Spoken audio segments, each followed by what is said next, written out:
Hello and welcome to Pluribus Unum's Fireside Chats. Not as good as 50 hours, but hey, it's something. Yep, you read that title correctly. This is going to be the final Q&A that I will ever do, at least for now.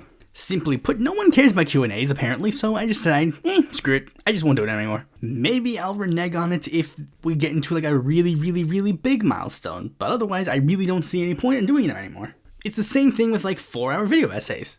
I tried it didn't work. I see no point in doing it anymore. But anyways, before we get off topic, let's get right into the news. First, coming from Bolivia. And it's about you-know-who. Bolivian persecutors seek the arrest of former President Morales in sexual abuse case. Prosecutors in Bolivia on Monday sought the arrest of former President Evo Morales in connection to a sexual abuse investigation involving his alleged fathering of a child with a 15-year-old girl. The arrest warrant, which still must be approved by a judge, was issued after Morales defied an order to testify in the case. Morales, a former coca grower who ruled Bolivia for 13 years until 2019, has been holed up in a rural area in Chapare, ringed by loyal supporters since talk of his arrest first surfaced in September. Morales, 65, is alleged to have a child with a teenage girl in 2016, a sexual relationship that could have constituted statutory rape under Bolivian law. Now, the article is a little older. It's from earlier in the week, but ever since then, Evo Morales did make a response where he basically did the same thing that he's been doing the entire time, alleging that this is all completely fake and bullshit and he will not do anything. In fact, hold on, let me see if I can find his official statement. Hold on. His official statement on the matter is as follows. I denounce to the world that I am the victim of brutal legal lawfare created by the government of Luis Arce, who promised to hand me over to the United States as a war trophy. Like many leftist presidents in Latin America, they invent crimes against me. They do not respect the constitutional principles of presumption of innocence and due process. They condemn me and shoot me illegally, politically, and in the media. They have no evidence, only slogans and unbridled hatred. The only crime I committed is that as the first indigenous president, I achieved a country with fair economy for the people, a plurinational Bolivia with inclusion of those who have always been excluded, not having allowed the interference and abuse of the North American Empire, having expelled the U.S. ambassador and its plundering and repressive agencies. I have been suffering from a constant bombardment of defamation and insults for some time now. The government has an army of prosecutors, judges, police, and military personnel who are not only trying to eliminate me politically and morally, but physically. That is why they tried to poison and kill me. So yeah, this is really disappointing because it's just like, bro, I'm sorry, bro, but you're not helping your case at all, man. Look at me, and it's like, I know, because this is the thing. There's some people that are going to read this and hear me talking about this, and they're going to go, but what about this case? What about Lula? What about Rousseff? What about fucking Correa? But the thing is, there are differences in what's happening with them and what's happening with Morales, and that's the big thing. The problem with a lot of the people, and it's a thing that not only Americans have kind of been guilty of, but it's also a thing that it seems like Evo Morales himself is trying to paint it like this, oh, we're all the same, everything like this is basically the same. It's but again, no, there's differences. For example, Correa was facing persecution and corruption charges, and then literally the prosecutor in question admitted later that he was told to make up accusations against Correa. During the, Lula investigation, they literally were just yeah, Lula, they found it, oh, okay, we kind of, hyped up his specific, thing in regards to this case, but, I mean, come on, it's there are differences in what they did, and it's the same thing with, because, Evo, it's Evo has had given multiple opportunities to try and clear it up. Because this is the thing, because I've told you before, I was skeptical of the case initially, because again, it was brought up by the right-wing government, but Luis Arce continued the case, because, I mean, if there's something there, there's something there. That's the thing. He's if there's something there, there's something there. And it seems, they keep asking him multiple times, come testify, give us your side of the statement. But he just openly refuses to do so. Much in the same way he openly refuses to listen to the law when they say you can't run for president in the upcoming election. Which is why he's still maintaining he is running for president, despite the fact that he has no ability to do so. And it's as I say this, I should have realized that I probably should have saved this one for the second foreign news story, because it kind of ties in with a different story. But let's move on to another foreign news story, which is actually very interesting. It's the Irish support for Palestine, because, as you know, Ireland has been a bit of a notable supporter of Palestine in the recent Palestinian issues. So, the first one that was big was like they joined South Africa's International Court of Justice case, and on Monday, Israel decided to close the ambassador to Ireland, and went so far as to have the foreign minister of Israel, Gideon Sarar, try to attack the Prime Minister of Ireland, calling him an anti-Semite. There's a difference between criticism and anti-Semitism based on the delegitimization and dehumanization of Israel and double standards towards Israel as opposed to other countries. This is how Ireland allowed itself to behave towards Israel, with the Prime Minister of Ireland, Simon Harris, openly just responding with, you know what I think is reprehensible? Killing children. I think that's reprehensible. You know what I think is reprehensible? Seeing the scale of civilian deaths that we've seen in Gaza. You know what I think is reprehensible? People being left to starve and humanitarian aid not flowing. There was a statement that he made, literally, it was, at the embassy as it was closing, and he was just like, hey, was like, no, I'm not being silent. I oppose what Israel is doing, because it is insane what they're doing. Literally, I saw people, tweeting, support about Simon Harris, oh my gosh, Simon Harris, he's so base, he's so cool. Yeah, he says fuck Israel too. And then I'm like, guys, I need to point this out, because this is a big thing I need everybody to understand. He's the leader of Ireland's right wing. He is the right wing. That's what right wingers in fucking Ireland are saying. That's just weird, right? When the right wing of Ireland is more left wing on the issue than fucking the left wing party in America. That's kind of weird. And there are a lot of things that a lot of people have been trying to do. Israel, as they do, they've tried to demonize Ireland immensely to try and basically again pretend that they have some sort of moral high ground, to the point where one thing they've said is that they've tried to call Irish people Palestinians, and then every Irish person is just yeah, that's based, cool. And then they even went so far as to take Michael Higgins, the president of Ireland, and put him next to a fucking dwarf character, or what, I don't even know what the fucking species is, but a character from Harry Potter who's in charge of the wand bank, or the bank in general. I forget, but I forget what he is because I don't give a shit about Harry Potter. But the thing a lot of people point out is guys, all the Israeli countries are haha, yeah, look, which one of these guys, I didn't know they put the president of Ireland in Harry Potter, haha. It's guys, that's literally an anti-Semitic stereotype. Because he's a character who's a small, greedy character with a giant nose who's just I love money. And it's guys, this character is very clearly an anti-Semitic stereotype, and you're just yes, let us use this anti-Semitic stereotype to attack Michael Higgins. It's and then the next day they're going to feign, everybody's so anti-Semitic against us. It's wow. Speaking of things that are interesting, okay, so Elon Musk is trying to do what he did in America to Germany, announcing that he is supporting the AfD, the Alternative for Deutschland, the literal neo-Nazi party that is running Germany. And this comes after he has stated that he also supports Reform UK in the UK, and he's doing a lot of things especially for Germany. He is making he's been tweeting nonstop all day about he supports how he just flat out supports the AfD, and then he's done this before where, in the past there was a thing where he's I've tried to learn a little bit of the AfD. They keep calling them far right, but I don't really see anything about their policies that are far right. And it's literally look at everything they say and it's far right. It's but there is also a attack at a Christmas market in Germany that happened, and immediately Elon Musk went, Olaf Scholz should resign, and then the AfD should somehow be put in charge of Germany. The AfD is the only one who can save us. But, as information is coming out, it turns out that the guy who committed the Christmas market attack is an AfD supporter. So, this is just fucking stupid.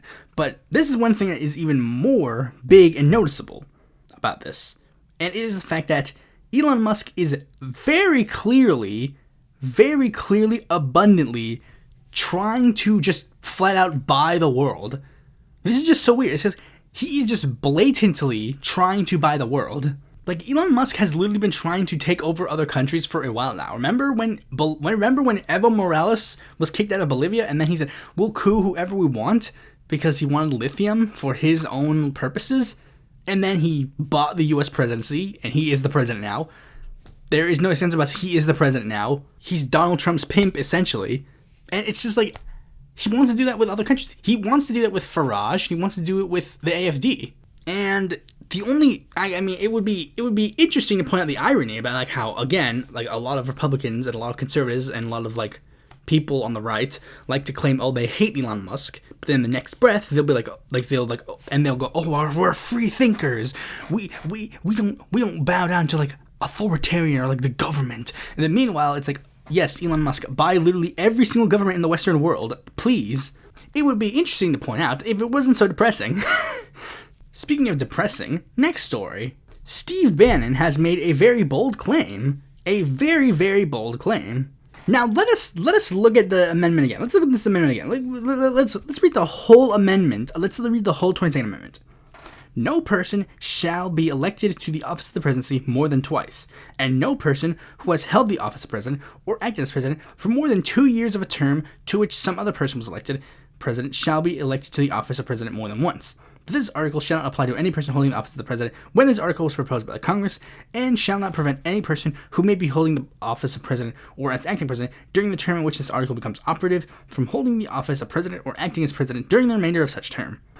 That seems like a very cut and dry amendment, really. Literally, the first line says as follows: no person shall be elected to the office of the presidency more than twice, and no person who has held the office of president or acted as president for more than 2 years of a term in which some other person was elected president shall be elected to the office more than once.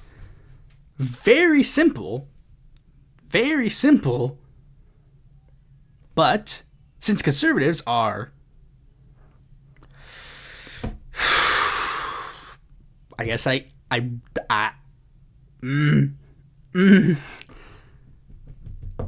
know the word I'm thinking of. You know the word I'm thinking of. But since conservatives are like that, Steve Bannon has made a very bold claim, claiming that Donald Trump can seek a third term. It says as follows: the first couple of words, no person shall be elected to the office of the president more than twice. The end. Like, there's literally no wiggle room to have any sort of interpretation of, like, oh, well, he could actually run for 3 times. No. There is no other interpretation of that law. It is pretty clear-cut, like, explicitly clear-cut message. Because it was written to be that clear-cut message. Because Republicans were losing, and they're like, oh, shit, we can't have if the Democrats keep running, they'll win. So we need to implement a term limit so that we can actually win. There is literally no uncertain terms about this. But again, since conservatives are stupid and love Trump's semen so much, they just want to have him stay there forever. Much the same way you'll find, like, random Republican accounts be like, oh, yes, Barron Trump will be the next leader. It's like, these guys are all just simps for, like, I don't get it. Man, I've seen less gay simping in fucking homoerotic chat rooms. Literally. I'm kind of mentioning this here just because it's like, Steve Bannon is, I don't necessarily know how much of an impact he has in the current Trump administration, but he's a powerful pundit. So he's definitely just at this point trying to get the words in Trump's head. That's what he's trying to do. And literally, it's like, again, I could have faith in, like, any, and this is the thing, like, some people are like, well, yeah, but, like, come on, he won't do that. It's like, guys, I have no faith that the Republican Party will give a shit about the Constitution come a couple of years from now. I guarantee you they won't care. Remember, we have verifiable proof that members of Congress tried to aid and abet the overthrow of the United States government, and literally not a single thing was done about it. Like, I mean, genuinely, I don't know. Like, I mean, again, like, maybe that's the bridge too far for them. I don't know. But it's like, again, I thought the fucking overthrow of the government would have been too far for them. I thought the Donald Trump being a literal pedophile would be too much for them. I thought, like, there are so many things. It's like, I don't think that. I'll just be upfront. I fucking hate conservatives. I mean, maybe it's like, I could have been like, oh, well, I only hate reality politicians and not the conservative. Like, no, I just generally, just every single conservative, I hate all of them. All of them. All of them. There's not a single redeemable conservative out there ever. Genuinely. Next story, because this shows how little faith I have in the institutions. DNC Democrats decided to hold some elections for like who will be their leaderships of their parts of the committee. Like I mean, they're not the leadership, but they like chose the ranking members, which would be, these were the guys who will become leadership in the next cycle, possibly, hypothetically. And there were a couple of races that happened for committee positions, and one of the people who was running for a committee position was Alexandria Ocasio-Cortez, and she was running in the battle for the Oversight Committee. She wanted to be the ranking member of the Oversight Committee. And her opponent was a man by the name of Jerry Connolly, who was a prominent member of the committee prior. And so was she. Like, they were both prominent members within the committee, but, like, Jerry Connolly was a guy who wanted to run for the head of the position prior, but he lost. And then he got, like, demoted to, like, that position. And then he's like, now it's my turn.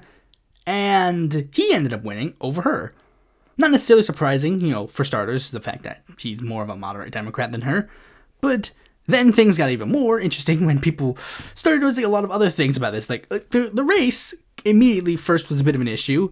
One of the big things is that there was one thing that was said about it that made a lot of people on the left get, like, tricked for a little bit. But, like, it was a part where AOC, in her bid for this position, she was saying that if she won, she would not endorse any future primary bids against members of the House of Representatives.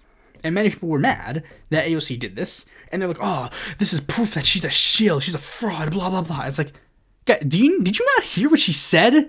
She said if she wins this position, then she won't do it.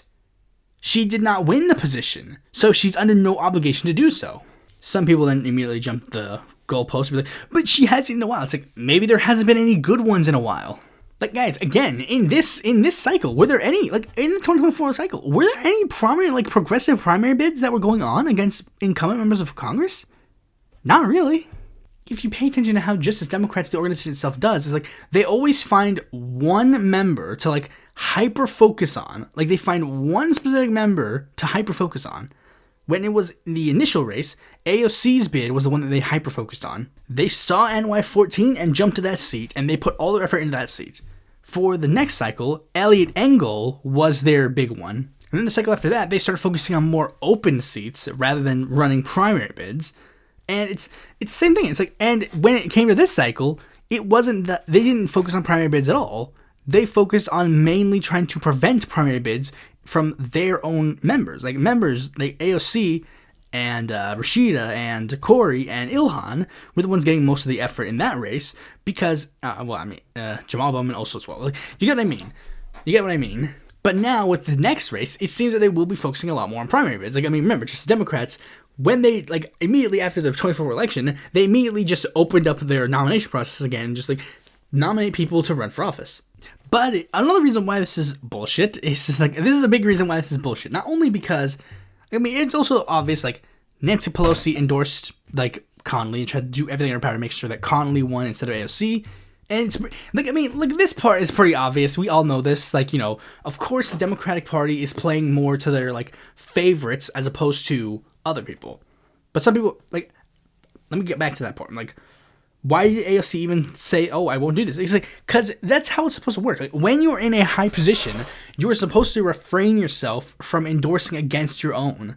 Like, I mean, I'm trying to remember, did Nancy Pelosi ever, like, explicitly endorse, like, bids? I'm trying to remember. Like she never endorsed explicit primary bids against her own members of Congress, if I remember correctly. You can correct me if I'm wrong. Same thing with other members of Congress. Like, technically, when you're in a position like for example, Hakeem Jeffries, Catherine Clark, and what's the other guy? There's a third guy in that, like, group of people, but, like, I forget his name. But, like, those three are technically not supposed to endorse anybody at all. But the only exception they have for endorsing people is if they endorse incumbents. Because, you know, the point is, like, we're on the same team, and we want to make sure that we want to make sure this team stays around, and then we also expand the team. And it's basically what AOC offered, and they rejected. And this is something that is, of course, more bullshit about this situation. Jerry Connolly is 74 years old. And what's worse is that he has esophageal cancer. And there are so many reasons why a lot of people are immediately jumping on the fact that this is stupid. And one of it actually has to do with one of the other committee positions that was actually just up for grabs. David Scott was the leader of a different committee, and then he was trying to run for his seat again. But then he had to drop out at the last second because the Democrats have been gunning for his seat for a while, because he was the one thing that really could have, because people pointed this out, obviously. We all know this. Democrats have a problem with allowing their old senile members to stay around way longer than they're supposed to. Joe Biden is the very biggest example. Dianne Feinstein is another big example, which Nancy Pelosi also had an explicit hand in making sure she stayed around longer than she should have. And the same thing is going on with Connolly. They want to have him be the head, because if they don't let him do it, then they're going to have AOC do it, and AOC is going to be, vastly different. But David Scott, they had to force him to leave because he was literally being accused of being senile. Meanwhile, Jerry Connolly is considered still there. Like, this is the problem. Like, they're slowly inching to the solution, where it's like, look, because this is the problem. This is the problem. I think honestly, this is why we need term limits. This is why we need term limits. We need term limits, 100%. Because this is the fact. The fact of the matter is, there are a lot of people who genuinely still try to claim, like, oh, no, we don't need term limits. Guys, we need term limits now. Because the fact of the matter is, term limits are the only thing that's going to prevent these 74-year-old people staying in office way longer than they should be. Like, in this specific instance, Democrats are setting themselves up for more failure. Because, guys, you do know that Jerry Connolly literally has less than a 50% chance of surviving to 2029. Remember, he is a 74-year-old man who has esophageal cancer. You can literally look up how long he can live. Because this is how, guys, cancer is cancer is like one of the most well-known diseases. We have doctors that literally spend their entire times going on that specific disease. They can judge you based on how long you can live with that specific disease, based on his age, and based on, but I don't know his specific treatment, I don't know what specific type of it has, or how bad it's progressed, but, whatever. Anyways, we're just seeing big problems. Like, AOC is, of course, obviously the one that should be the one in charge, and Jerry Connolly should have retired a million years ago, regardless. Let's move on to the next story, the last story, and it's not necessarily politics, but, it's politics in media, like the show that I do, but it's a very, depressing story. Disney has, again, pulled a trans storyline from an upcoming TV show. We may remember this, but a while ago, Disney pulled a trans storyline from the TV show Moon Girl and, what's her name? Is it Moon Girl? Moon Girl and Devil Dinosaur, that's the name of the show. That show had a trans athlete storyline, and it was a very empowering, a very good storyline. And then literally, they just decided to not air the episode. It was scheduled to air the week after the election, and then literally after the election, they randomly just said, "Oh, we're not going to air this episode anymore," because it's very obvious that the reason why they don't want to air the episode is because they don't want to face any quote-unquote repercussions or any sort of issues. And it's the same thing with this show. This is a new show that's going to be airing on Disney Plus soon called Win or Lose. And here's the plot of the series. The series follows a co-ed middle school softball team named the Pickles in a week leading up to their championship game. Each of the 8 episodes centers on the off-the-field life of a character and their point of view, whether it be a player, parent, or coach, or umpire. And one of the characters was going to be a trans girl named Kai. And they were going to have a story arc where they were going to, the scene leaked Because yeah, like I love that at this point, like people are just like I don't fucking care anymore, and just like leaking all of this shit. I want all of this shit to be leaked now. Like I am 100% on board with them leaking this information, leaking all of this. And what has happened is that the scene is basically Kai. Like it's a storyboard scene, and it's Kai. Like they're like a little confused about going into the girls' bathroom. They feel like they're confused. They're like a little nervous because like probably like the first time that they've ever went to the girls' bathroom. They go in, and they trying to like use the bathroom, wash their hands and stuff.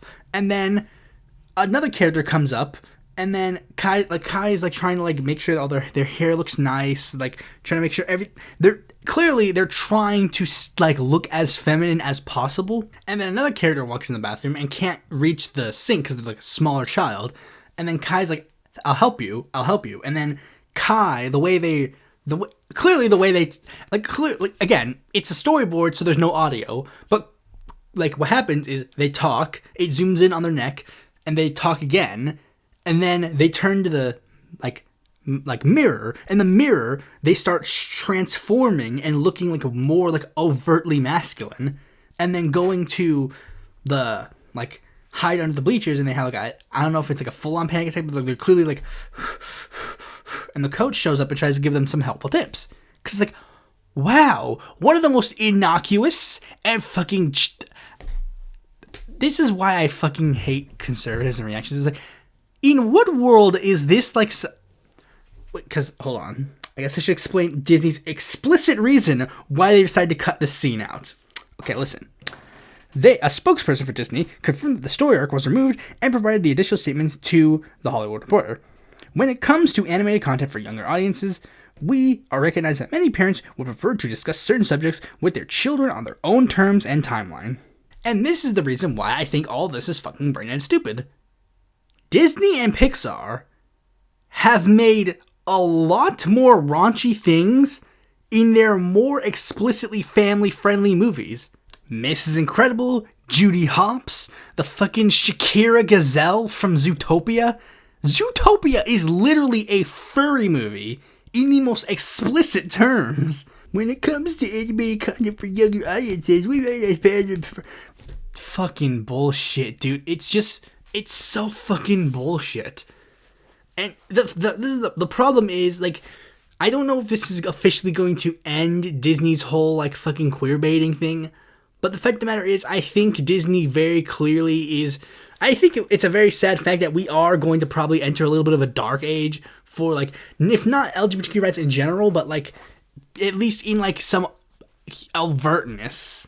We may be entering a bit of a resurgence in the dark age of gay representation in animation, or in media in general, because the fact of the matter is, this is like, we're really entering the stage where it's like before Steven Universe stage. We take a character written explicitly to be one thing, and then like just magically be like, no. All to pander to people who are literally never going to see these movies. I genuinely am just so perplexed. As like, guys, nobody is going to see. I genuinely am just so flabbergasted that this is a thing. It's like, grown-ass adult men who are like in their 30s to 50s are crying like, oh, there was a gay character in a Disney movie. I must spend all of my energy and power trying to stop this from happening in the future. Like, why are you obsessing so much about a fucking children's movie? I will say this is probably going. I will say one thing. I think, like, this is one thing, this has nothing to do with the subject in general, but it's like, this is just a personal gripe that I have, that I am very sad that is probably not going to happen in the future. It's about Marvel. Now, I haven't seen a Marvel movie in a while. I haven't really been interested in a lot of the Marvel movies lately, but there was, like, I was kind of curious about the possibility of the X-Men entering the Marvel Cinematic Universe. I'm interested in the concept. Again, I haven't seen a lot of Marvel movies lately. I haven't even seen fucking Deadpool and Wolverine. I haven't seen that movie yet. I will soon, like really soon. I am at the point where I will just finally check it out, because it's just like, I was just a little bit like nervous about, like, I didn't know if they were going to handle Deadpool right, but like, I think I finally at the point where I'm like, okay, I'll try it out, because I'm seeing too many things that spoil it, but like, okay. There's one specific thing about the whole thing. Like, I really don't care that much about a lot of the other X-Men things. All I want is it to be good. I mean, I didn't really watch the original. I kind of, this is the weird thing about my like fucking like X-Men like thing. I didn't watch a lot of the X-Men movies back in the day. I think I did, but I didn't. I really don't know. I remember knowing of their existence, but I don't remember watching them really that much. But regardless, I remember watching the X-Men cartoon back in the day. The one from 1997 and the one from like X-Men Evolution, that one as well. And I liked a lot of the characters from the X-Men. And there's one character that I also really liked from the X-Men, but not really because he had anything to do with the X-Men. Well, he did have something to do with the X-Men, but like, it was Iceman. One of my favorite X-Men was always Iceman because of the show Spider-Man and His Amazing Friends with Iceman and Firestar. And he was always one of my favorite characters in the X-Men. And one of the things that was interesting for X-Men and Iceman was that they have, like, over the course of a while, they were slowly doing something with him that seemed a lot more interesting. Like, and it came originally from the original movies. One of the things I want to point out is that in the original movies, the scene with Iceman revealing that he's a mutant is very similar to a coming out scene, like where a kid reveals that they're gay. And there was a little bit of a rivalry with a character named Pyro, because Pyro is a fire character, and it was very interesting, like, you know, haha, funny. And there was a little bit of some people interpreted it as a little bit of a gay, like, rivalry, like a gay, like, relationship. And there were like a couple of jokes here and there about Iceman being gay. There was a scene, like there's a very famous scene from Family Guy where like Iceman shows up to his wife's house and it's like, really, where'd you go? And then the ice path is in a gay bar. And he's like, at least they know how to touch a man. And that's kind of like, and it was a joke. Like, you know, like it's very easy to make a gay joke about a comic book character, shock of all shocks. But then in 2015, they revealed that Iceman actually was gay. Granted, they did it in a really stupid way, but they made a point to actually stand by that he is gay. Like, not even bi, he is gay. I think it would have been way easier to make him bi, but they just said, no, he is gay. And it's like, you know what, I'm on board. I've been really interested in the X-Men coming into our MCU, just for the fact that I was ecstatic for the fact that they could finally make Iceman canonically gay. Because they've done a lot with Iceman being gay in the comics. They had him have a relationship with an Inhuman character named Romeo, and he even has a friends with benefits type situation with the character Pyro. A different Pyro, but Pyro nonetheless. And I'll let you in a little secret. I've actually low-key I'm really interested in that. I actually have this is going to get a little weird, but like I've told you this before, I've said this before on the show before. I have like a creative mind, and sometimes I like to create like ideas for like TV shows or like plot lines or whatever of like things that could happen, of like how I would want a show of a specific thing to go. And I have been hitting in the head like a little bit of the ideas and floating in my head about the idea of an X-Men show. And one of the prime storylines in the show that I have is Iceman being gay, because I am so fascinated with it. And he ends up with Pyro. Like it starts off with like, I guess I'll say, because there's no way I'm gonna make it anyways. Regardless, it's basically like Iceman and Pyro. Like the way I have it, I want it to be like Avengers Ultimate's Heroes, where it's like you start off with the original team and then you make your way to have more of the team. But anyways, Pyro is a member of the Brotherhood, obviously, and then him and Iceman end up like finding each other on a dating app. They don't know it's them. They have like a little bit of a friendly rivalry not a friendly rivalry, but like a rivalry in their superhero forms. But then they meet up on a dating app. And they end up like, you know, having a date, having a fun time. And before things get a little steamy, they find out, whoops, you're the bad guy or you're the good guy. Uh-oh, SpaghettiOs. And then they end up becoming friends with benefits, essentially, which evolves into an actual relationship. And I actually have like deep ideas because I've been thinking about, like, you know, I've been writing a video about like Magneto's like because I want to make a politics media about Magneto, and I have to learn a little bit about Magneto's ideology, and I've been thinking about that and putting it in with Pyro's ideology. Like, why would Pyro follow Magneto? So I've been thinking, like, so I'm trying to figure out, like, you know, like, where it would come purely as an ideological battle, like, where it's like, you know, Pyro has Iceman see a little bit about where he's coming from, and then Iceman is pulling Pyro to be like, listen to what I'm saying, and they kind of pull each other closer to the center. But again, never going to happen, so there's no point in me divulging it any further. So with that out of the way, let's move on to the main topic of this video, the final Q&A of Pluribus Unum. And, well, a better turnout than before, but, you know, whatever. Let's just get into it. First questions are coming from my patrons. I got 3 patrons, and they get to get their questions read first. First, Alex Kawa. What actions will you be taking, do you want to take, over the next 4 years to alleviate the harm that the Trump-Vance administration will inevitably cause?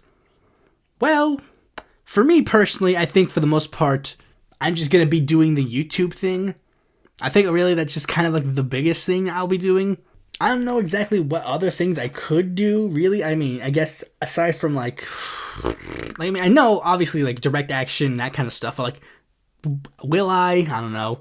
I know there's one specific thing that will get me to be like, there are at least 2 things I would probably get specifically to be like, to get me in protest mode. And it would be if Donald Trump wants to go to war with Mexico, or if Donald Trump wants to go to war in general, you know, like, I would definitely be one of the ones that's like, I'm not going to war for you.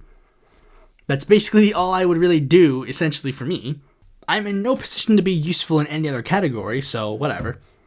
Plenty of Trump voters consistently vote for progressive ballot measures, e.g. raising wages, paid sick leave, even abortion rights.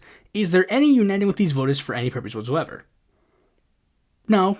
Like, I mean, this is the thing. It depends on what you mean, because, like, here's the thing. It doesn't matter what we say. If it doesn't have an R next to the name, they won't care. There are people who are legitimately convinced that Donald Trump is going to cut Ukraine funding and then is then going to give money to the American people. Donald Trump just announced he isn't even going to cut Ukraine funding. Like, literally, the only thing we can do is just get a candidate that they don't hate, and then they'll vote for them. Like, they're not useful to us to anything beyond that. I mean, unless you really are just going to put progressive ballot measures on the ballot and then just they vote for that. That's the only thing that conservatives are useful for in any capacity. I don't see them as useful in anything else. I mean, generally, conservatives, I literally just like brush them off. They are all of them are too far gone for me. Dalton, which city do you think has the worst government over the past few decades? New York City, Chicago, or Los Angeles?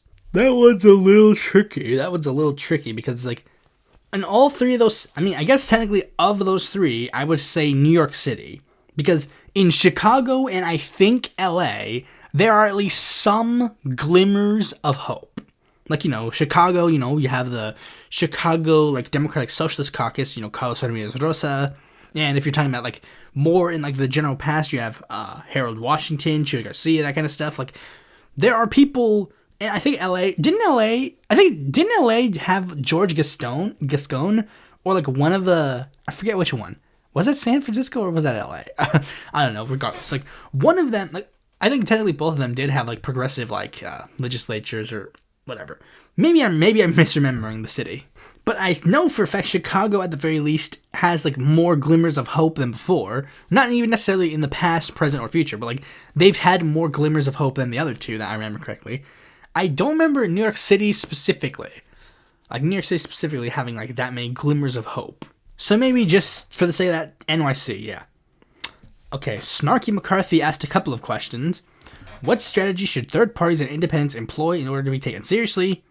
Simply put, fusion voting. Like, that's truly the only thing that a third party can do to actually get any sort of momentum. Whether it be the Working Families Party strategy of, like, just jumping on and backing, like, a progressive Democrat, or is actually a very daring one. Like, let's just do a hypothetical. Howie Hawkins runs in New York City. He wants to be he gets the Green Party to be on the ballot in the state. But then he also runs for the Democratic nomination. I mean, is there a law that says you can't do that? Is that, because, like, again, fusion voting, that's the only strategy that a third party candidate can really do to, like, be taken seriously as a viable candidate, because They can't do it on their own. They legitimately cannot do it on their own.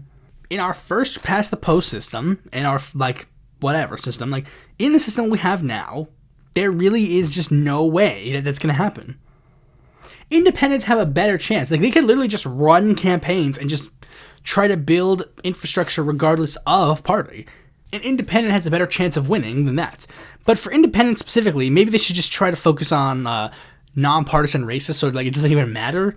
I guess technically third-party candidates can also try that as well, like running nonpartisan races and just don't tell anybody your party affiliation. Should progressives focus more on local and uncontested primaries and races instead of federal ones? You can't do just one or the other. That's the thing. You can't just do one or the other, like, because that's one big thing that a lot of people like to do. Like, well, you got to focus on local races. Like, yes, that's important, but you also have to focus on federal ones. That's the fact. You can't build it. Like, it doesn't matter if you get able to get one city. It's like, oh, we've elected 1 million communists in this one city. It's like, oh, by the way, the federal government says you can't do anything about communism. So, whoops. Not to say that there isn't any harm in progressives doing that, but again, you gotta have it like multiple ways. Like, you can't. I mean, look. Let's just say you're in a scenario like you're in a city that really just has no progressive movement at all. Then maybe in that case, yeah, you can do that. But like, there needs to be at least one progressive that's willing to bite the bullet and just risk it on a federal election, even though they got no shot. Like, whether it be they got one shot or no shot, whatever. Should we have national ballot measures? Yeah, I don't really see particularly why not. But it has to be like, you gotta like regulate it to an extent. Like, for example, I don't remember, I don't even know if this is the right way to do terminology, but like positive rights versus negative rights or whatever. But like have it so that it's like a thing that like only benefits, like it doesn't like negate things. So like, for example, they're like, make it so that there isn't a national ballot measure to be like, oh, slavery is legal again. But like stuff, like it's the same thing like with like, I think people have said this for like state initiatives as well. It's like a state can't make it so that segregation is a thing again, but a state can make it so that there's like extreme affirmative action, but they can't make it so that segregation is legal. And I think generally, to an extent, there needs to be like, I mean, it's gonna be it would be difficult to implement. Yeah, I mean, remember Mexico has been trying to do national ballot initiatives for a while now, and it's had a bit of a rough implementation, but, you know, generally, I think that the idea of having at least some forms of ballot initiatives can be done. Like, for example, there's the Ludlow Amendment. Have you ever heard of the Ludlow Amendment? It's an amendment that was produced by a guy named Lewis Ludlow, a representative, who literally said that if Congress wants to declare war, they need to explicitly get a majority of American voters to say, yes, we want to go to war. Next question, most overhated current politician. All of the squad, but of all of them specifically, like, let's hyper-focus it on Rashida Tlaib. She's done absolutely nothing wrong, she's done everything right, and she deserves everything. Like, dude, Rashida Tlaib has spent, like, her time in office fighting, like, against the people in power for the entirety of the time. And she's even done things that even, like, to an extent, like, some people would, like, back in the day used to, like, laugh at her. Remember when she was, like, one of the first people to talk about impeaching Donald Trump? And a lot of people on left too were, like, kind of like, well, you can't do that, Rashida. That's kind of cringe. That's, like, kind of lib thing. It's like, no, she's spitting facts. And they go, oh, Rashida, you're not endorsing Kamala Harris for blowing up your grandmother. Come on. It's like, she does all of the right things, but also, like, it's a little hard to explain. But, like, this is the thing. A lot of people are like, also, like, libs get mad at her in this race because, like, oh, she didn't say that she endorsed Kamala Harris. That's kind of cringe, don't you think? It's like, guys, she pushed for massive voter turnout in her district and went to a rally where Bernie Sanders and AOC explicitly endorsed Kamala Harris, but she didn't. She just said, I think we should all turn out to vote. If she's at a Kamala Harris rally and saying, let's turn out to vote, who do you think she's telling you to vote for? Rashida Tlaib is a saint. She is a saint. Is there any American third party worth taking seriously? Literally the only one that is even remotely worth taking seriously is the Working Families Party. I know, I made an episode in the past talking about how they stink and they're kind of cringe sometimes. You know, they did the whole, like, oh, Warren won the nomination of our party. Really? Can we see the results? No? Like, I mean, guys, that's kind of cringe, but like, yes, of the American third parties that we have right now, they're the only ones that is taken seriously. I mean, granted, they're like, I think you said in a comment at one point, also the Vermont Progressive Party, like, yeah, those two, but like, but again, those are like state parties. I mean, the Working Families Party is technically a national party, but you know, it's basically a state party essentially. Most diplomatic president. I mean, of the United States, I mean, it would be Jimmy Carter, would it not? I guess FDR, because he literally like created the UN, like the diplomacy of the world. I guess one of those two. Best current political news sources.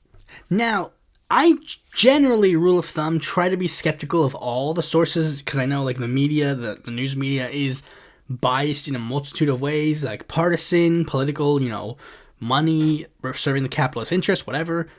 But I would say generally, for starters, I only like using sources for like actual stories, not anything editorializing. Like, never read any opinion piece, never read any like whatever. Like, only read story, like stories, like a factual story, like, you know, like ex-congressman gets caught with penis like in a mousetrap or whatever, like stories like that. Stick to facts. But the sources that I use primarily, like, I mostly use stuff like Al Jazeera, AP, CNN sometimes, The Guardian, I think, HuffPost. Do I use HuffPost a lot? I don't remember.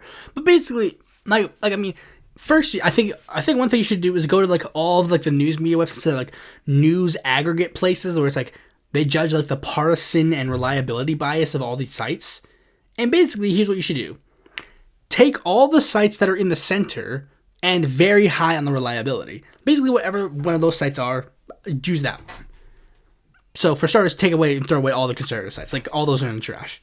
Worst American political fan base that isn't Trump's. That's a tough one. Because I've gotten into a tussle with a ton of political fan bases. The Ventura heads, the Tulstans, the fucking Assange cult. All those three are kind of cringe, but like, again, you said no Trumpsters, and they're all basically Trumpsters, so it's like, I guess libs, like Twitter libs, like globes, or just like people that are like OGK or whatever, like anybody who's like a liberal, they're just kind of like, they're basically in the same culty mindset as a conservative, except for like blue team. Worst media fan base. Well, that's a bit of a tricky one as well, because I've talked about a particular media fan base on this channel as well. I don't really have that much reliability in fan base culture because I mostly try to stay out of fan base culture. I've been in a couple of like fan bases and fandoms here and there, but I mostly like at one point I just kind of was just like, yeah, I just want to get out. I just don't want to be part of this anymore. So I'd say the only two fandoms and fan bases that I really have like that much of a close reliability of like knowing like the in-depths of, I think it's three. I guess I'll give three. Voltron Legendary Defender, because they almost ruined an entire show and tried to dox people and like sent death threats to like creators because they didn't ship the underage characters with the adult man.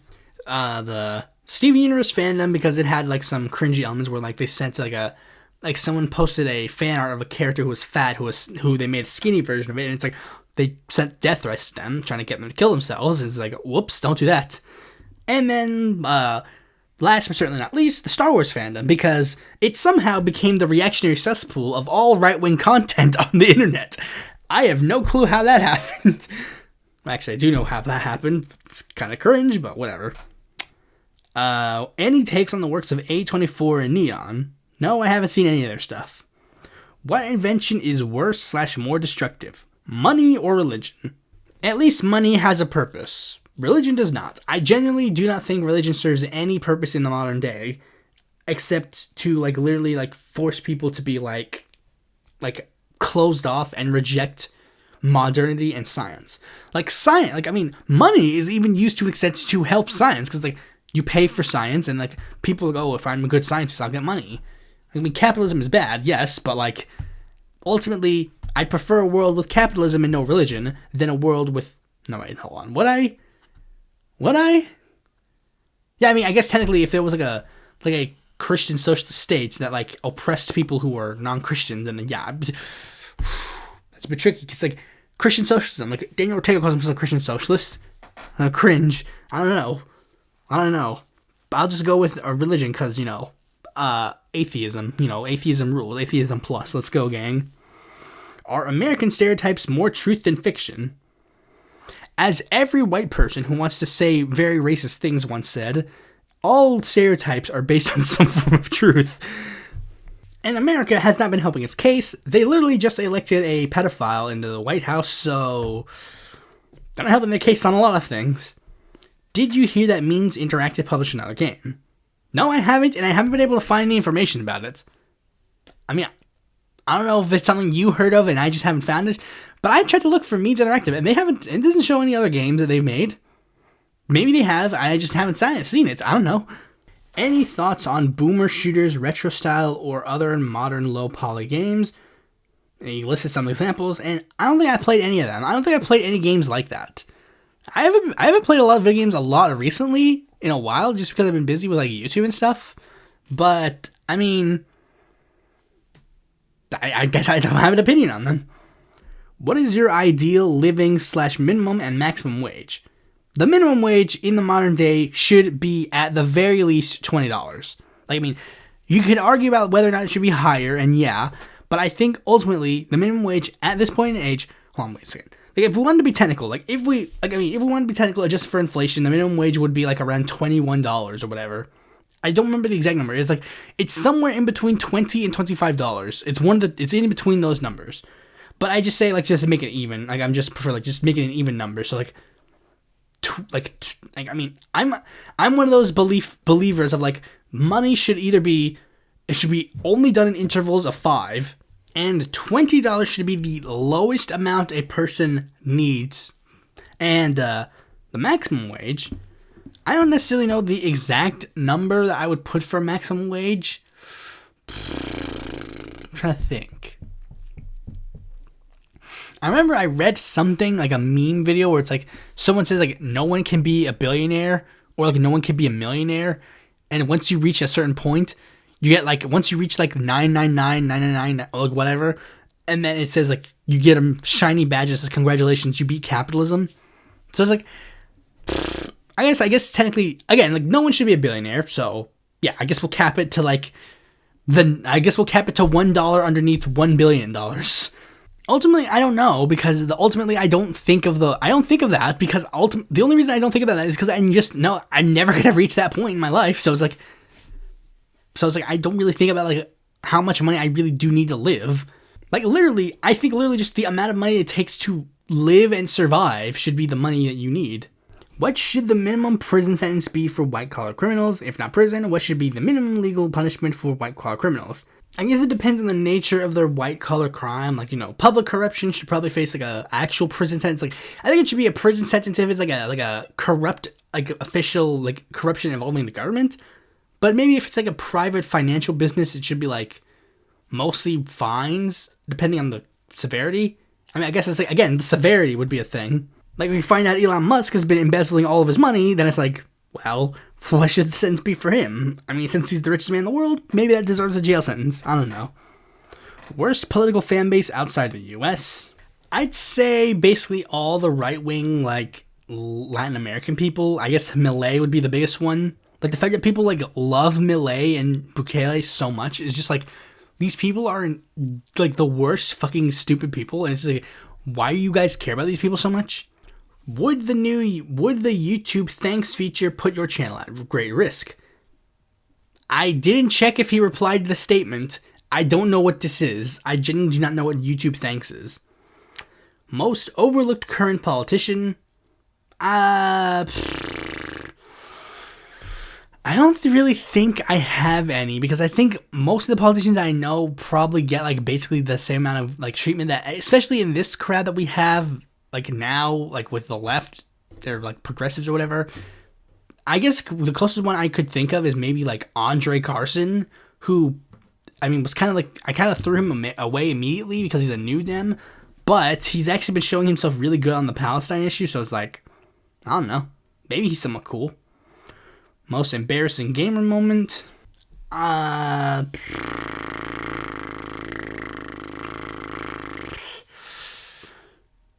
don't know, honestly. Since I mostly play by myself, like I don't really have anything to be embarrassed about. Which reform do you consider more important? Ranked choice voting or proportional representation? Honestly, at this point, proportional representation is way more of a useful tool than ranked choice voting is, honestly. Because with ranked choice voting, people are just still going to try and game the system, which, as we've seen with the Alaska elections. With proportional representation, there's really no ifs, ands, or buts about it. This party gets 1%, they get 1% of the seats. That's pretty simple. Should more of our energy be directed towards democratizing the workplace? Yeah, I guess. The thing is, I don't really see. The problem is, I don't believe it's we're doing this thing at the negation of this thing, or this thing and the negation of this thing, or I don't see it that way. I think everybody's literally just doing their own thing, essentially.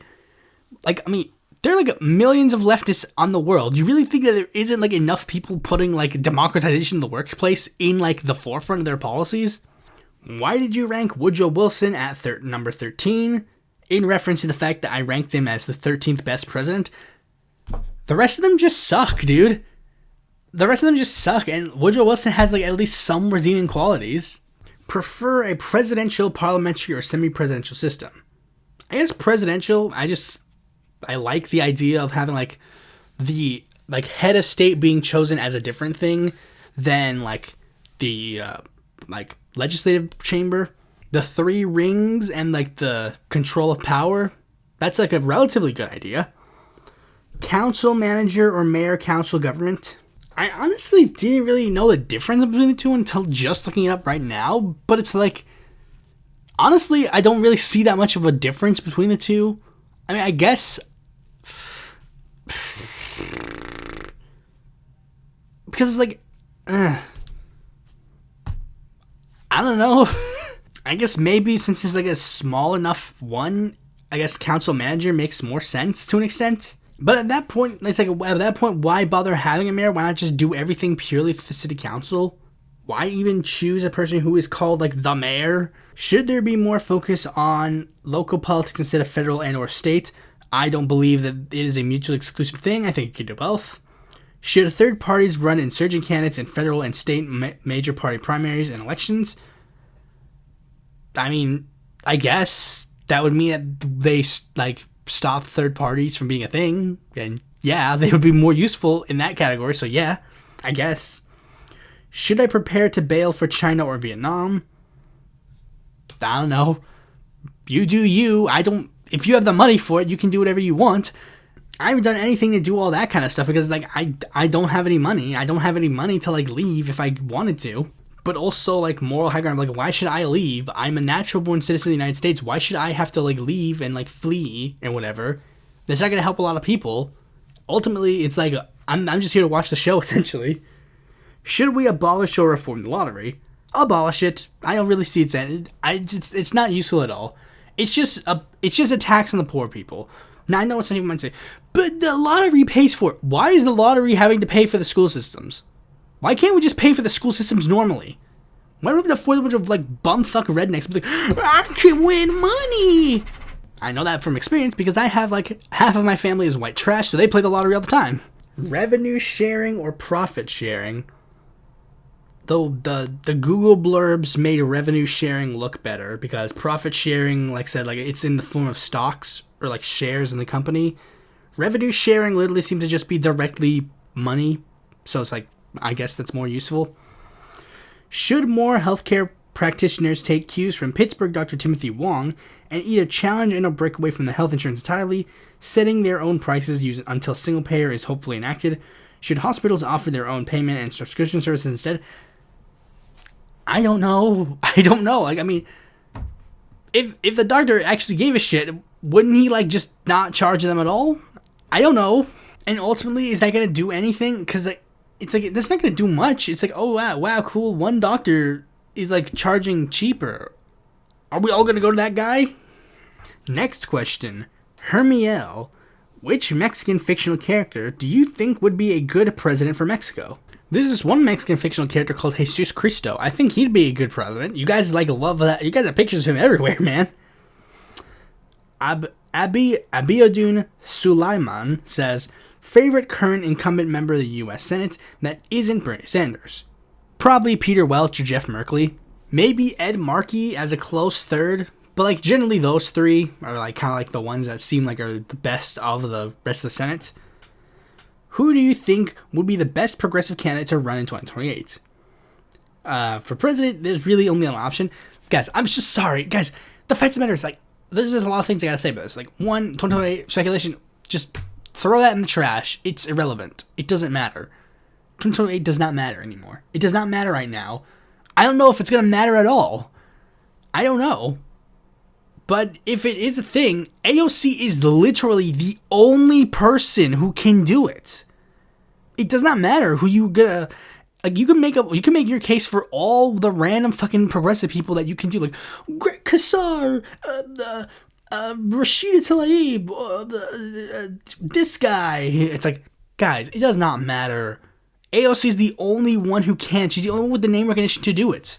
And I have no clue if we'll be able to find a new I thought John Fetterman would have been a good person to, like, torchbearer to be that kind of person. But it's not going to work because he's cringe now. Sheeple asks, if you could rewrite the Constitution, there's a Constitutional Convention, and you get to write the whole thing, how would you form our government and its duties? Basically, most of the things I would do is essentially just make it more socialist. Like, basically, I wouldn't really... I mean...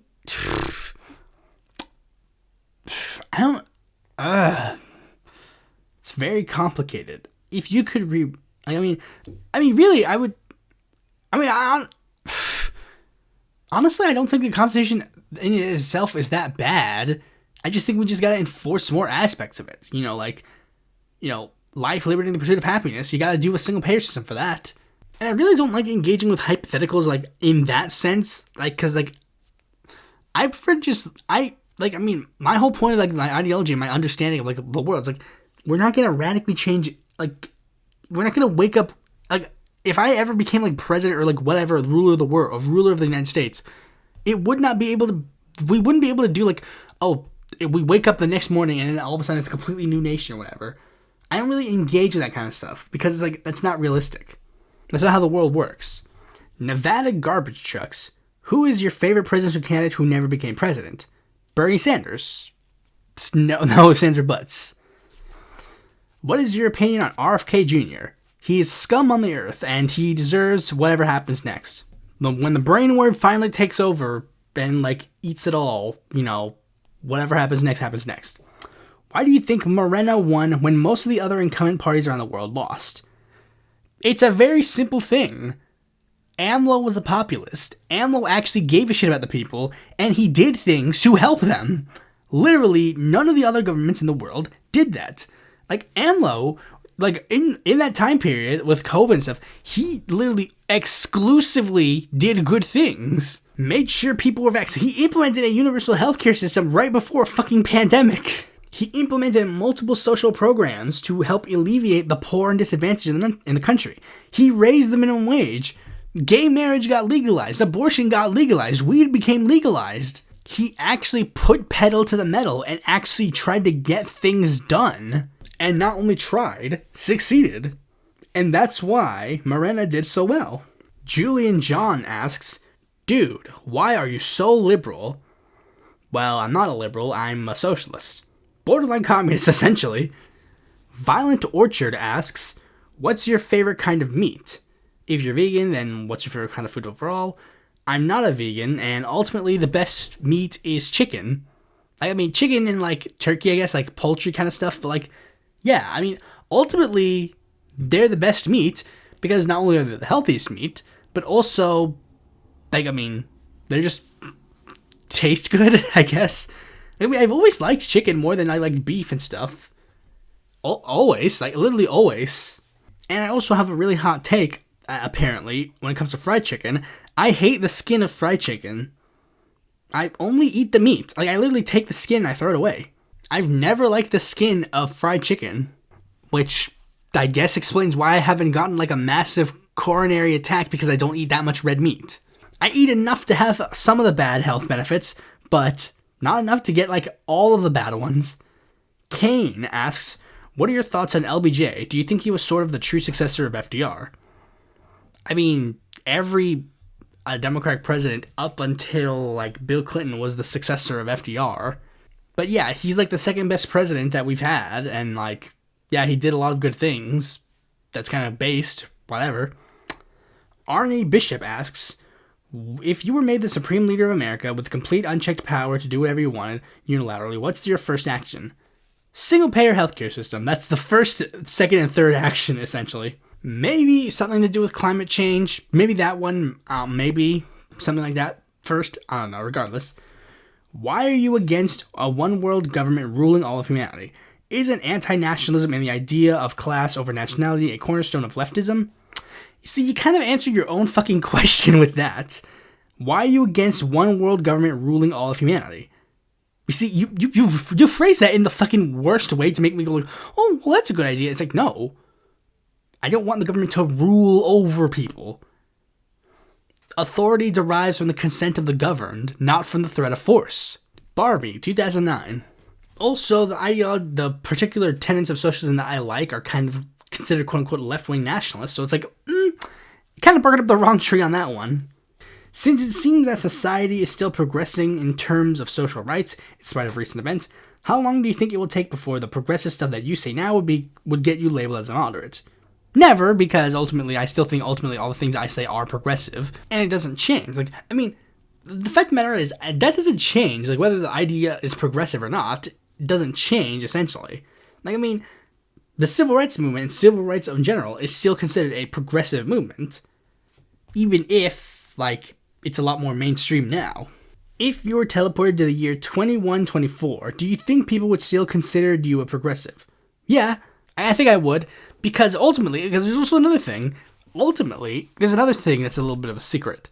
I actually am thinking and preparing for, like, future, like, ideological battles in regards to social progressivism. And while I do not necessarily know what would happen if I was transported at that time, if they gave me enough time to do research on the subject, then I guarantee that I would probably come to relatively socially progressive standards based on that society. An example of which is the fact that I just gotta be upfront. I'll say this. I've said this before and I say it again. I genuinely believe that if artificial intelligence becomes a big thing, then I will fight for the rights of artificial intelligence. And again, a lot of people have said, like, oh, I want to be nice to the robots, just in case. I want to be nice to them and be their friend, just in case. Like, no, I'm not doing it just in case. I genuinely believe that if someone builds a robot and it has the comprehension to come up with thoughts, words, political beliefs, religious beliefs, or whatever, it has everything there is literally nothing that distinguishes it from being a quote-unquote human than just not being a human, like being made like a human, like being like made as not being made through procreation in that sense. Like, if there's literally nothing that separates that from humanity, I don't see any reason why they should not have rights. I don't see the reason why they shouldn't have the rights to get a job, to have a house, to have a wife, to have kids. I don't see any reason why that shouldn't be a thing. Like, I mean, I called out some dude who's like, I made this AI art. And it's like, no, you don't own it. The AI did. And not the company that made the AI. I mean, the AI itself owns it. Because that's how it works. That's how copyright works. Future video on copyright coming soon. But, like, ultimately, yeah, you can fight me on all you want. Genuinely. And why wouldn't I? Like, why wouldn't I? I've watched, like, 15,000 sci-fi things that literally have me, like, sympathize with, like, robots and, like aliens. If aliens come down to the world and they want to integrate with human society, I say let them. Next question, also predictions on what will the next big culture war minority group be. Furries, gender users, people with one really big hand and one almost the same. He kind of, like, answered the question already. Like, furries is probably going to be it because, like, remember, like, conservatives are already bitching among about furries. Remember that. They, like, fell for the trap of, like, oh, they're, like, putting, like litter boxes in the schools. Like, they're already falling for furries things. But But afterwards, I think it would be robots and artificial intelligence. Whether the robots can or cannot be considered human. Kevin Kopach asks, can you please make a Farmer Labor Party third-party video? No. I mean, I'm sorry, Kevin, but I guess I'll use this to answer this one. Hold on, I guess I'll answer this next question. Also, would you consider making a segment video on the legalized marijuana party? What happened to the Elon party? My problems with them? No. I'll tell you why. I'm not taking any more requests. You're not. The only people that can request something from me now is Snarky McCarthy, Dalton, and Alex. They're the only ones that can make requests now. And even then, I've already said, like, I'm not obligated to take the requests. I'm not necessarily obligated to take the requests. There's one patron tier that says that I would make the request earlier, but that's like the $10 tier, and they don't have none of them have $10 tier, so it's like, I'm under no obligation to make the Patreon. I'm under no obligation to make your requests. And I'll tell you why. And it's a little bit of a saltiness. I've asked you guys for kind of relatively little, and I still don't get it. I still don't get it. So you know what? If you guys aren't going to do anything for me, I ain't going to do nothing for you. Sorry. I'm just going to do the shit I want to do. I've tried to make videos on things I thought you guys would be interested in. I've tried to do that for you. I've tried to do requests. I've tried to do things that like jump on trends. I've tried to do that stuff already. Doesn't work. So it's just like, well, fuck it then. If that's not going to work, then I'll just do whatever the fuck I want to do, and whatever you want be damned. Like, I mean, it's similar with like a third-party business general. Like, generally, it's just like, I could just stop making third-party videos altogether. I don't fucking care. There's nothing there for me to talk about, so it's like, why should I keep making more of them? Because I'm obligated to? No. I made them back in the day because I was interested in making them. There's no interest there anymore, so why should I keep continuing? But you did a poll and we chose me. I don't fucking care. I don't fucking care.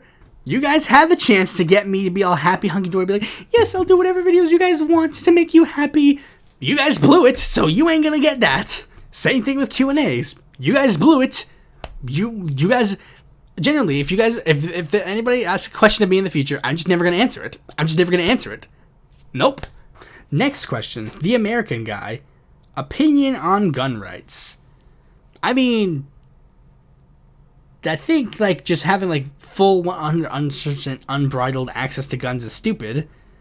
But I mean, generally, you know, if you have like a handgun or a shotgun, whatever, it doesn't really matter that much.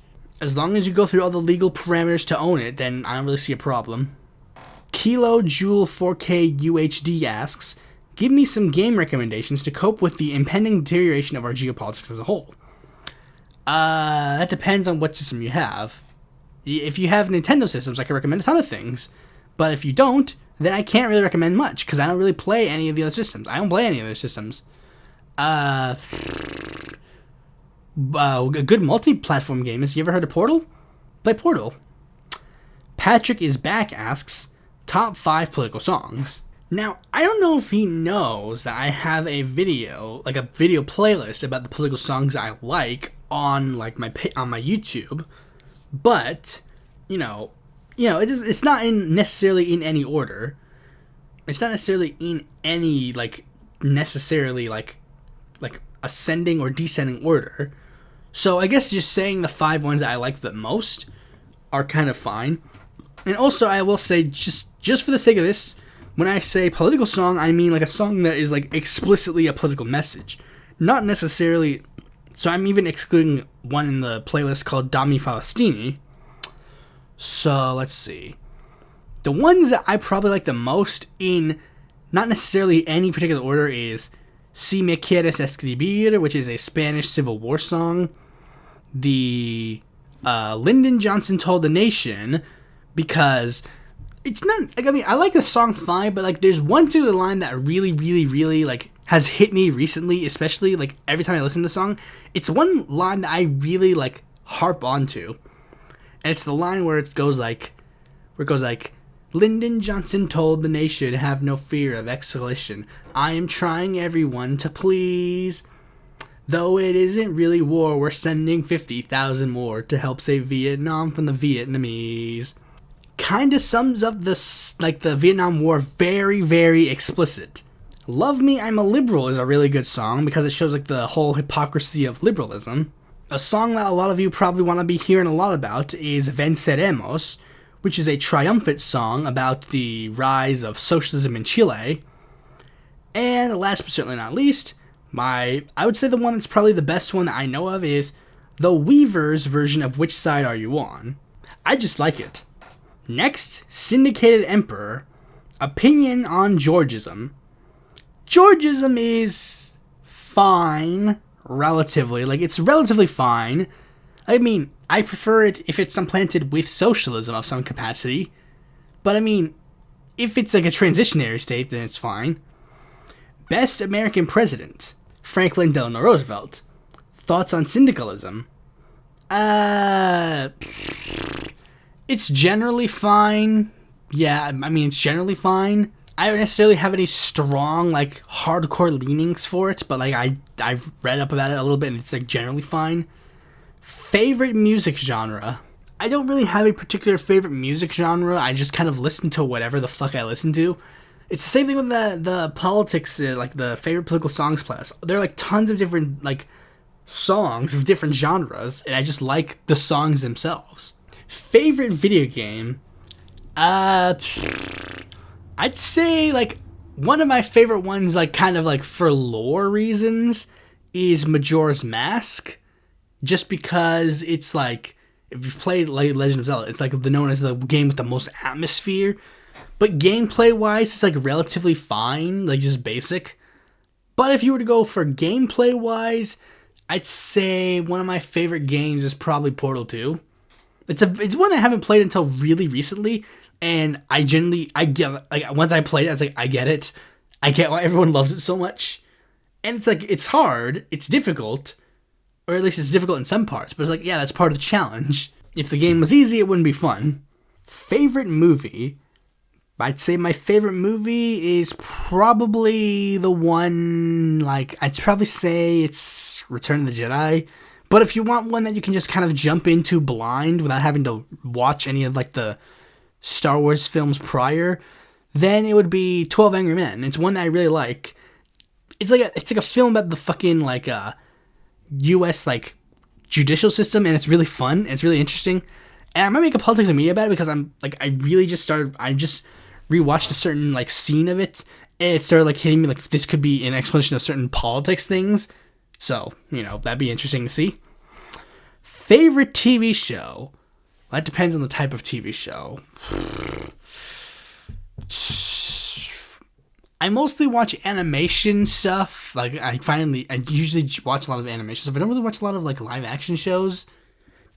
Not because of any problem, but because, like, if it's, like, a fantastical show, then it's gonna have a lot of CGI and it's gonna be, like, fucking stupid. But honestly, one of my favorite shows that I can think of off the top of my head is Steven Universe. Like, genuinely, it's just, like, a really, like, I mean, I don't care what fucking Lily Orchard once said about it. It is an amazing show, and I'm sick and tired of pretending it's not. Will you ever do a face reveal? I already have. Someone needs to watch the Silhouettes of the Past story arc, linked in the description or linked somewhere, or you could just find it on the channel. Red Yoshi Productions 2007 says, who is your favorite progressive era politician? I'd probably go with either Eugene Debs or Robert M. La Follette. Generally, of the two, they're probably the most ideologically best of the era. Or I guess you could also extend that to the other, like, Socialist Party members, Victor Berger and Meyer London. Were they in progressive era? Yeah, I think so. Tadeo Guerrero asks, what's your opinion on Argentine politics? Feel free to say anything that comes to your mind, by the way. Well, there are a lot of things I could say. First of all, fuck Javier Milei. Fuck Peronism. That's going to be a bit of a hot take. Kirchnerism is based. Their latest president before Javier Milei, Alberto Fernandez, was fine. He wasn't the best, but he was fine for the most part. If I were an Argentine voter in the most recent presidential election, I would have been Juan Grabois in the PASO, Miriam Bregman in round 1, and then Sergio Massa in round 2. And for the last one, purely just because I didn't want Milei to win.